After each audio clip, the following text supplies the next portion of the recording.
अभी हाल ही में एक नया आईपीओ आया है जिसका नाम है Indo MIM. Indo MIM exactly करती क्या है, आइए थोड़ा डिटेल में समझते हैं। कंपनी लोहे और दूसरे मेटल्स के बहुत ही बारीक पाउडर को केमिकल के साथ मिक्स करती है और उससे एक पेस्ट बनाती है।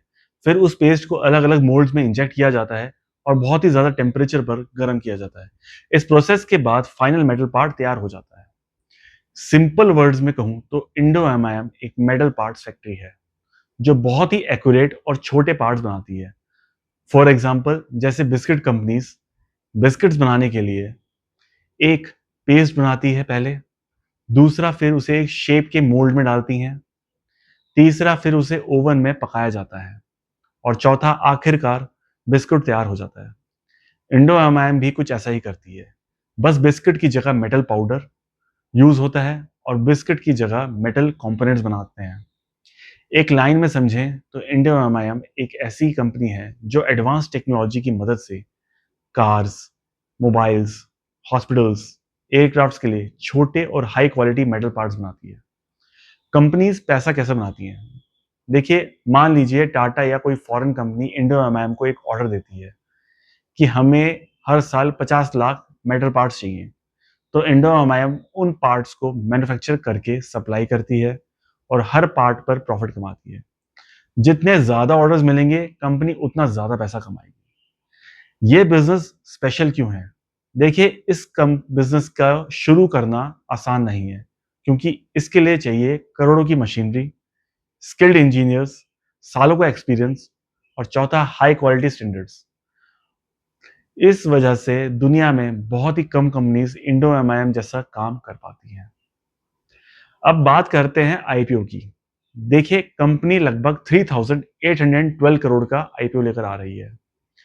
इसमें से सिर्फ 500 करोड़ कंपनी को मिलेंगे, जबकि 3311 करोड़ पुराने इन्वेस्टर्स अपने शेयर्स बेचकर ले जाएंगे।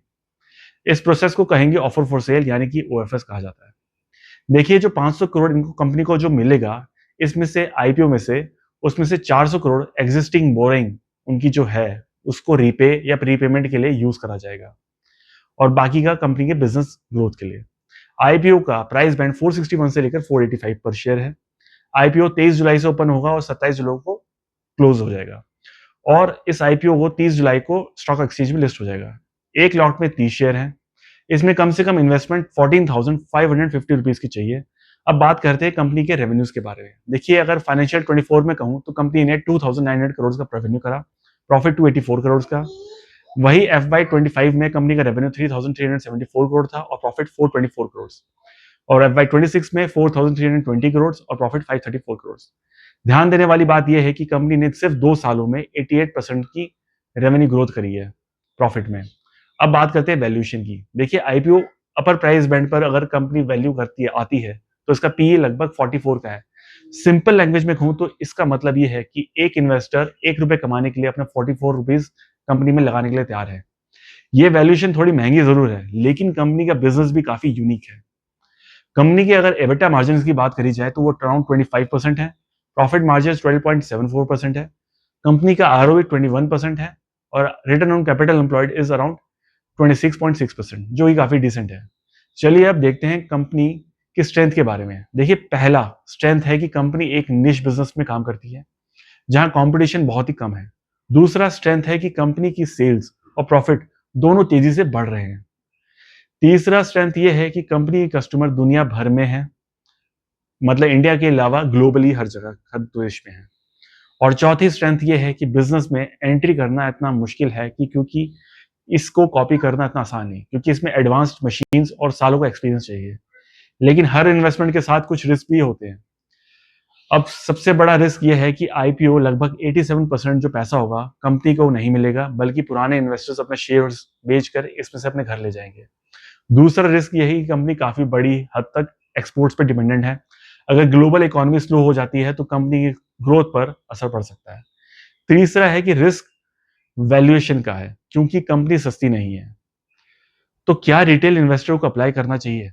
अगर आप एक अच्छी मैन्युफैक्चरिंग कंपनी में लॉन्ग टर्म इन्वेस्टमेंट करने का सोच रहे हैं तो इंडो एमआईएम एक इंटरेस्टिंग अपॉर्चुनिटी हो सकती है। लेकिन अगर आप सिर्फ लिस्टिंग गेन अकेले अप्लाई कर रहे हो तो याद रखिए, जीएमपी यानी ग्रे मार्केट प्रीमियम और लिस्टिंग गेन्स कभी-कभी बदल सकते हैं। फिलहाल इसका ग्रे मार्केट प्रीमियम 37% का चल रहा है। मतलब अगर आप इस कंपनी में अपर प्राइस बैंड के हिसाब से 485 में इन्वेस्ट करते हैं, तो इसका एक दिन में लिस्टिंग गेन 665 तक जा सकता है, यानी कि 180 रुपीज़ का आपको लिस्टिंग गेन मिल सकता है एक दिन में। मेरी तरफ से ये एक लाइन में कहे जाए, कंक्लूजन कहा जाए, तो इंडियन एमआईएम एक हाई क्वालिटी मैन्युफैक्चरिंग कंपनी है, जिसका बिज़नेस काफ़ी स्ट्रॉन्ग है और प्रॉफिट तेज़ी से बढ़ रहे हैं। लेकिन आईपीओ का ज़्यादा पैसा कंपनी के पास नहीं, इसके एक्जिस्टिंग शेयर होल्डर्स के पास जा रहा है, जो कि अपने शेयर्स बेच के जा रहे हैं बाहर। वीडियो पसंद आई हो तो लाइक करिए, चैनल को सब्सक्राइब करना और कमेंट में बताइए कि क्या आईपीओ में आप अप्लाई करने वाले हैं या नहीं। Thank you.